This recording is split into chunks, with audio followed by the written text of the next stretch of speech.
Sir. ওয়ালাইকুম আসসালাম। Sir আজকে তো দেরি করলেন যে। আরে এটা বলিস না, আব্বার একটু বেরিয়েছিলাম, খাচ্ছিল। আর আমি তো মনে হয় 1 তারিখ থেকে চাকরিটা জয়েন করতেছি। সব কাজ টাজ গোছায় ফেলতে পরে যদি সময় না পাই।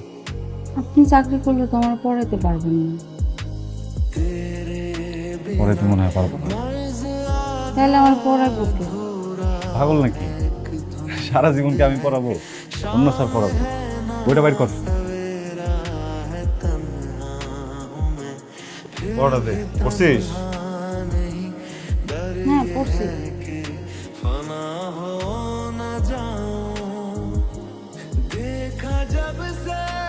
বাহ, তোর কাছে আমার সুন্দর দেখাইতেছে। হ্যাঁ,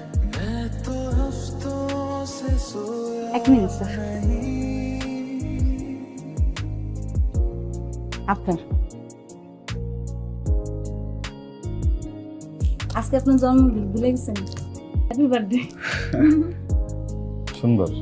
সবই মনে থাকে। আমি যদি একটু পড়াশোনা মনে থাকতো, হ্যাঁ, তাহলে হয়ে গেছে। খুলেন না, দেখেন না পছন্দের সময় কি দেখতেছি, দাঁড়া। পরোটা দে আমাদের।